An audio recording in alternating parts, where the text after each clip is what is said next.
गडचिरोली आरमोरी महामार्गावर दिनांक 7 ऑगस्ट रोजी पहाटेच्या सुमारास घडलेल्या एका भीषण अपघातात 4 मुलांचा दुर्दैवी मृत्यू झाला होता। पहाटे फिरायला गेलेल्या 6 मुलांना एका अज्ञात ट्रकने चिरडले, ज्यात दोघांचा जागीच मृत्यू झाला तर दोघांचा उपचारादरम्यान मृत्यू झाला।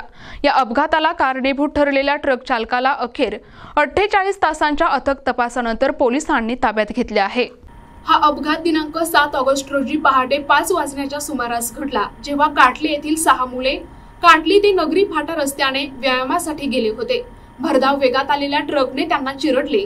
अपघातानंतर 2 मुलांचा जागीच मृत्यू झालाय। गंभीर जखमी झालेल्या इतर 4 मुलांना तातडीने गडचिरोलीच्या जिल्हा सामान्य रुग्णालयात दाखल करण्यात आले, मात्र दुर्दैवाने उपचारादरम्यान आणखी 2 मुलांचा मृत्यू झालाय। इतर 2 मुलांना तातडीने हेलिकॉप्टरने नागपूर येथील खासगी रुग्णालयात दाखल करण्यात आले। त्यांच्यावर शस्त्रक्रिया करण्यात आल्या असून सध्या त्यांची प्रकृती स्थिर आहे। या गंभीर गुन्ह्याचा तपास करण्यासाठी पोलीस अधीक्षक नीलोत्पल यांच्या मार्गदर्शनाखाली 5 वेगवेगळ्या तपास पथकांची स्थापना करण्यात आली होती।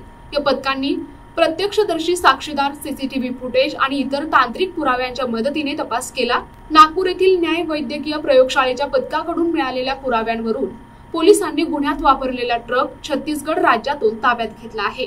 या प्रकरणी आरोपी ट्रक चालक प्रवीण बाळकृष्ण कोल्हे आणि सहसंचालक सुनील श्रीराम मार्गाये यांना पोलिसांनी ताब्यात घेतले आहे। त्यांच्यावर गडचिरोली पोलीस ठाण्यात सदोष मनुष्यवध आणि इतर संबंधित कलमाखाली गुन्हा दाखल करण्यात आलाय। पुढील तपास पोलीस निरीक्षक विनोद चव्हाण करत आहेत। प्रतिनिधी भास्कर फरकडे, NTV न्यूज मराठी, गडचिरोली।